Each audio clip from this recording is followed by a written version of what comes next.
एक बार एक मूर्तिकार ने एक पत्थर को छेनी और हथौड़ी से काटकर मूर्ति का रूप दे रहा था।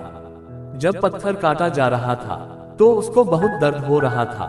कुछ देर तो पत्थर ने बर्दाश्त किया, पर जल्द ही उसका धैर्य जवाब दे गया। वह नाराज होते हुए बोला, बस अब और नहीं सहा जाता, छोड़ दो मुझे, मैं तुम्हारे वार को अब और नहीं सह सकता, चले जाओ यहाँ से। मूर्तिकार ने समझाया, अधीर मत हो, मैं तुम्हें भगवान की मूर्त के रूप में तराश रहा हूँ। अगर तुम कुछ दिनों का दर्द बर्दाश्त कर लोगे तो जीवन भर लोग तुम्हें पूजेंगे, दूर दूर से लोग तुम्हारे दर्शन करने आएंगे, दिन रात पुजारी तुम्हारी देखभाल में लगे रहेंगे। और ऐसा कहकर उसने अपने औजार उठाए ही थे कि पत्थर क्रोधित होते हुए बोला, मुझे मेरी जिंदगी खुद जीने दो, मैं जानता हूँ मेरे लिए क्या अच्छा है क्या बुरा, मैं आराम से यहाँ पड़ा हूँ, चले जाओ, मैं अब जरा सी भी तकलीफ नहीं सह सकता। मैं जानता हूँ तुम्हें दर्द बहुत हो रहा है, पर अगर आज तुम अपना आराम देखोगे तो कल को पछताओगे। मैं तुम्हारे गुणों को देख सकता हूँ, तुम्हारे अंदर अपार संभावनाएं हैं, यूं यहाँ पड़े पड़े अपना जीवन बर्बाद मत करो। मूर्तिकार ने समझाया, पर पत्थर पर उसकी बात का कोई असर नहीं हुआ, वह अपनी बात पर ही अड़ा रहा। मूर्तिकार पत्थर को वहीं छोड़ दिया और आगे बढ़ गया।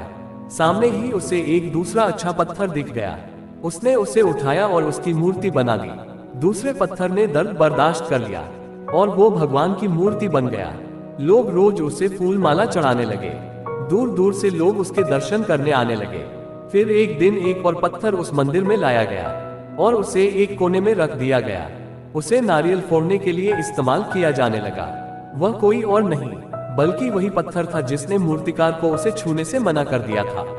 अब वह मन ही मन पछता रहा था कि काश हमने उसी वक्त दर्द सह लिया होता तो आज समाज में मेरा भी मान सम्मान होता।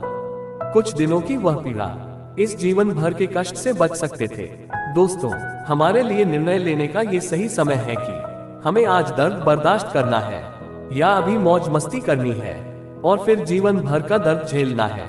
आज आप जिस किसी कम्पिटिटिव एग्जाम की तैयारी कर रहे हो या जो भी स्किल एक्वायर करने की कोशिश कर रहे हो या जिस किसी फील्ड में सक्सेस होने का प्रयास कर रहे हो, उसमें अपना 100% एफर्ट लगाए, पूरा जान लगा दीजिए, उसमें होने दीजिए अपने ऊपर तकलीफों के वार, लेकिन हार मत मानिए, उस दूसरे पत्थर की तरह अभी सह लीजिए और अपने लक्ष्य को प्राप्त करिए ताकि पहले पत्थर की तरह आपको जीवन भर कष्ट ना सहना पड़े।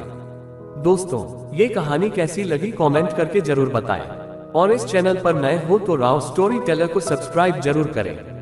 आपका बहुत बहुत धन्यवाद।